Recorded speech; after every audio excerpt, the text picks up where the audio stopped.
नमस्कार विद्यार्थियों, एक बार फिर से पुनः कारक प्रण के अंतिम शेष जो पार्ट है, अंतिम शेष जो वार्ता है आपके साथ साझा करने वाला हूं। ध्यान रखिए बच्चों, कारकों की संख्या मैंने 6 बताई थी, जो कि मेरी पिछली क्लास में ही वो संपन्न हो गए थे। आज मैं आपको षष्ठी विभक्ति जो संबंध होती है उसे आपको बताने आया हूं। इनके कारक चिन्ह का, की, के अथवा काकी के न होके रारी रे भी हो सकते हैं।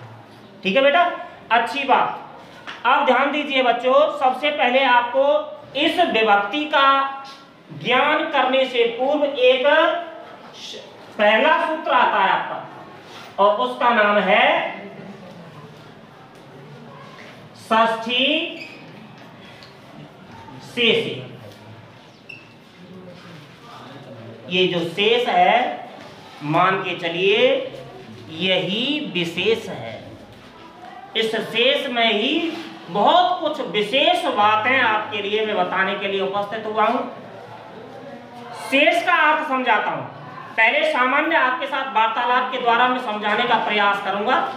देखिए बच्चों, आप जब कर्म कारक द्वितीय विभक्ति में पहुंच रहे थे, उस समय मैंने आपको कर्तुरीप्सितम कर्मम, इसके बाद कर्मणि द्वितीय सूत्रों के आधार पर आगे बढ़ता गया। तब वहां मैंने आपको बताया था उभयता, सर्वतः, ऊपरी ऊपरी, अधो अध, अध्यधि, इन सब बातों का विशेष चर्चा की गई थी।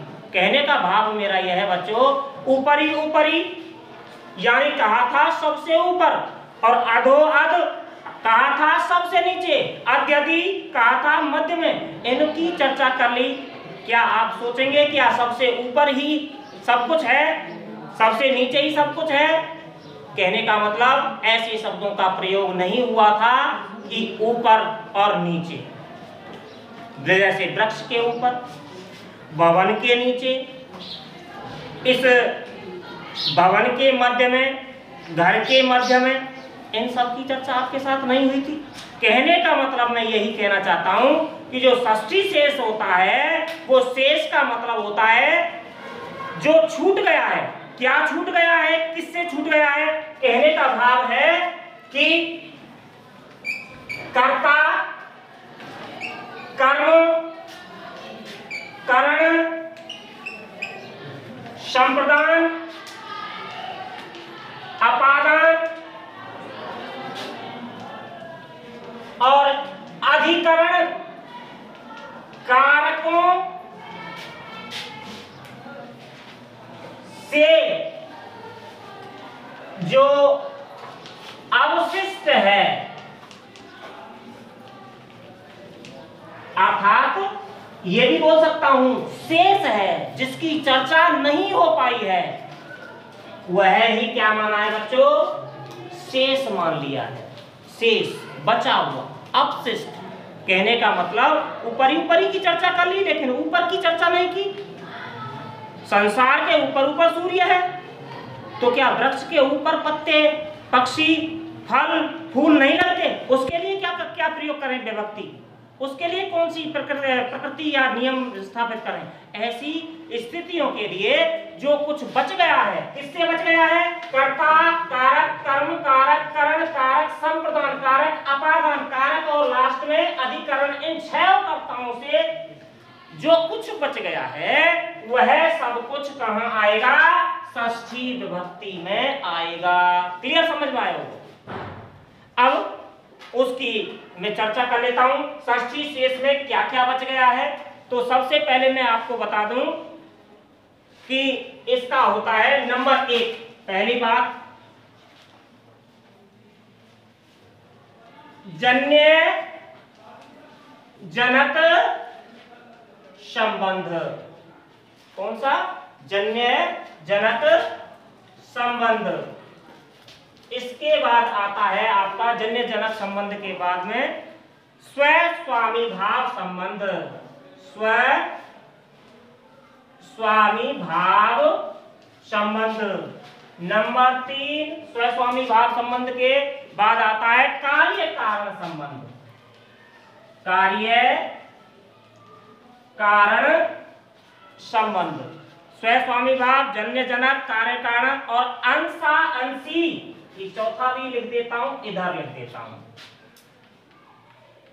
अंशा अंशी का भाव संबंध। ध्यान दे लीजिएगा, थोड़ी सी व्याकरणिक शब्दावली है, इसको यदि आप स्मरण रखेंगे, याद रखेंगे, समझ में सब कुछ आ जाएगा। धैर्य से देखेंगे। सबसे पहले जन्य जनक संबंध, सबसे पहले इसकी व्याख्या कर लेता हूं। जन्य जनक संबंध, जनक का अर्थ होता है जन्मदाता, जनक का अर्थ होता है जन्मदाता, और जन्य का अर्थ होता है जो जन्म लेता है, जन्म लेने वाला। दिख रहा होगा, जन्य का अर्थ जन्म लेने वाला और जनक का अर्थ है जन्मदाता यानी जन्म देने वाला। यदि इनका कोई संबंध हो, ध्यान रखिए, इनका कोई आपस में संबंध हो तो वह षष्ठी शेषे के आधार पर षष्ठी विभक्ति में प्रयोग में काम आए।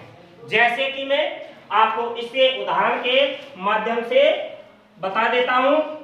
जैसे उदाहरण है कृष्णस्य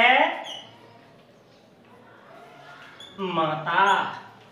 ओके, ध्यान दीजिए, कृष्णस्य माता, कृष्ण की माता।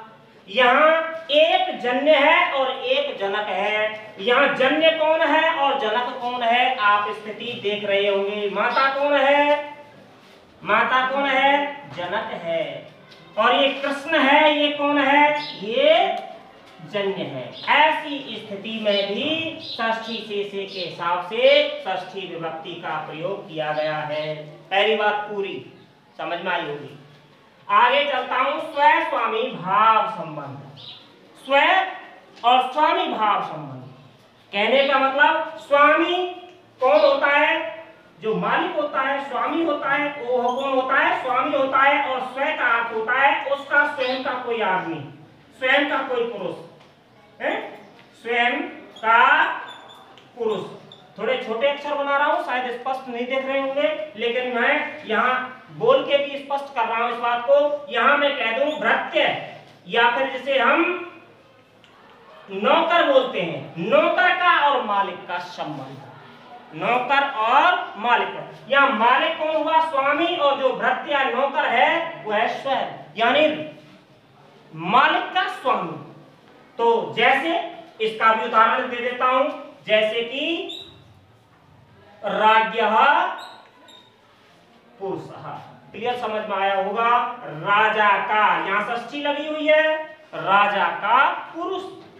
ये पुरुष है, ये किसका है, राजा का है, इसलिए राजा कौन है, यहाँ स्वामी है। ध्यान रखना बेटा, ये स्वामी है। यहाँ इसको स्पष्ट कर रहा हूं, स्व स्वामी भाव संबंध। तो स्वामी है, और यहाँ पुरुष कौन है, भृत्य है। कहने का मतलब नौकर है। समझ में आया होगा। इसके और इसके बाद अब मैं तीसरी स्थिति पर आपको लिए चलता हूं।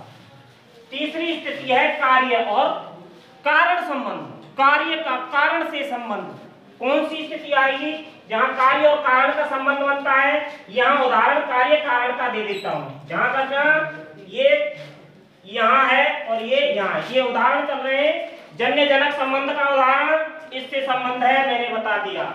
यहाँ स्वामी और भृत्य का संबंध स्व स्वामी भाव का संबंध हुआ। अब चलता हूं कार्य और कारण संबंध। कार्य और कारण संबंध यानी कहने का मतलब है, एक उदाहरण के बेटा देखिए, यहाँ मिट्टी क्या है, ये कारण है। मिट्टी क्या कारण है और घट क्या कार्य है। यानी कार्य का मतलब मिट्टी के कारण ही घड़ा कार्य बना, इसलिए समझ में आया होगा। मृत्तिकाया घटः।